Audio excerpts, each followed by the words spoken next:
ভারতের ১২টা বাজিয়ে দিয়েছে বাংলাদেশ।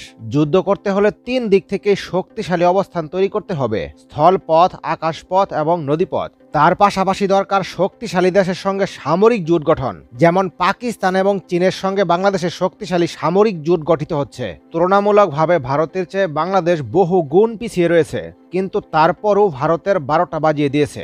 বাংলাদেশের সবচেয়ে বড় শত্রু হলো ভারত এবং মিয়ানমারের সঙ্গেও বাংলাদেশের সীমান্ত রয়েছে। ইতিমধ্যে মিয়ানমার শেষ। মিয়ানমার নিজেদের মধ্যেই যুদ্ধ সংঘটিত হচ্ছে এবং তাদের যে সামরিক সক্ষমতা তা একেবারে দুর্বল হয়ে গিয়েছে। মিয়ানমারকে নিয়ে বাংলাদেশের যে ভয় ছিল, এখন সে ভয় নেই। ভারত তো বর্তমানে পাকিস্তানকে সামলাতেই হিমশিম খাচ্ছে। বাংলাদেশের সাথে যুদ্ধ করবে কি? ভারত পাকিস্তান সম্পর্ক এবং তাদের মধ্যে যুদ্ধের ইতিহাস নতুন কিছু নয়। ভারতের সেনাপ্রধান তিনি পাকিস্তানকে নিয়ে এবার যে উগ্রবাদী মন্তব্য করলেন, তাতে কিন্তু এবার তিনি নিজেই ফেঁসে গেলেন। পাকিস্তান তার কড়া জবাব দিয়েছে এবং পাল্টা হুঁশিয়ারি দিয়েছে। ভারতীয় সেনাপ্রধানের একটি মন্তব্য নিয়ে তৈরি হয়েছে নতুন বিতর্ক। পাকিস্তান সেনাবাহিনী এই মন্তব্যের তীব্র প্রতিবাদ জানিয়ে বলেছে, এবার আর নয়। কিন্তু আসলে ঘটনাটি কি ঘটেছিল? পাকিস্তান সেনাবাহিনী আবারও ভারতীয় সেনাবাহিনীর বিরুদ্ধে অভিযোগ তুলেছে। পাকিস্তানের আন্তঃবাহিনী জনসংযোগ পরিদপ্তর আইএসপিআর এক বিস্ফোরক বিবৃতিতে ভারতের সেনাপ্রধান জেনারেল উপেন্দ্র দ্বিবেদীর চরম দ্বিচারিতার নিন্দা করেছে। পাকিস্তানের দাবি, ভারত তার রাজনৈতিক স্বার্থ হাসিলের জন্য মিথ্যা অভিযোগ তুলেছে। আইএসপিআর আরও জানিয়েছে, ভারতীয় সেনাপ্রধানের এই মন্তব্যটি ভিত্তিহীন এবং উদ্দেশ্যমূলক।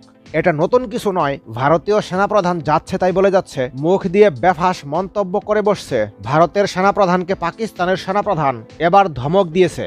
এটি ভারতীয় সরকারের নিজস্ব ব্যর্থতা ঢাকার জন্য ব্যর্থ চেষ্টা ছাড়া আর কিছুই নয়। তবে প্রশ্ন উঠছে, ভারত কেন এমন অভিযোগ করছে? তাদের আসল উদ্দেশ্য কি? ভারতীয় সেনাপ্রধান দাবি করেছেন, পাকিস্তান সন্ত্রাসবাদের কেন্দ্রস্থল।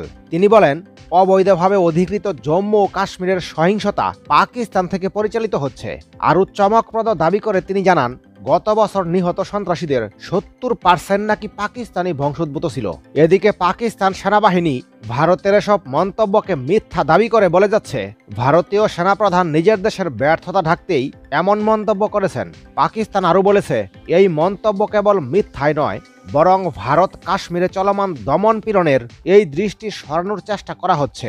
পাকিস্তানের দাবি, ভারতের উচিত আত্মসমালোচনা করা।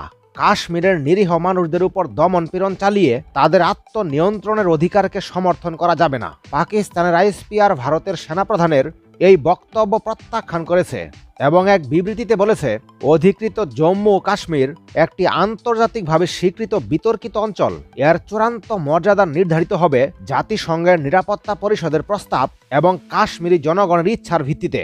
এই পরিস্থিতি ভারতীয় সেনাবাহিনীর নিরপেক্ষতা নিয়ে বড় প্রশ্ন তোলে। পাকিস্তানি সেনাবাহিনী ভারতীয় সেনাবাহিনীর নেতৃত্বকে ভদ্রতা, পেশাদারিত্ব এবং রাষ্ট্র থেকে রাষ্ট্রের আচরণের নিয়ম মেনে চলার আহ্বান জানিয়েছে। আর এই কারণে কিন্তু ভারত এবং পাকিস্তানের মধ্যে একটি যুদ্ধাবস্থা তৈরি হয়েছে। ভারত বাংলাদেশের সাথে যুদ্ধ করবে কি? পাকিস্তানকেই তো সামলাতে ব্যর্থ হচ্ছে। অপরদিকে চীন উৎপেতে বসে রয়েছে ভারতের ঘাড়ে একটি থাবা বসানোর জন্য। আর পাকিস্তান নতুন করে এই সাহসটি পাচ্ছে মূলত বাংলাদেশ এবং পাকিস্তানের মধ্যে যে নতুন সম্পর্ক তৈরি হয়েছে এর উপর ভিত্তি করে। সুতরাং বাংলাদেশ ভারতের ১২টা বাজিয়ে দিচ্ছে। ভারত মহাচাপের মধ্যে রয়েছে।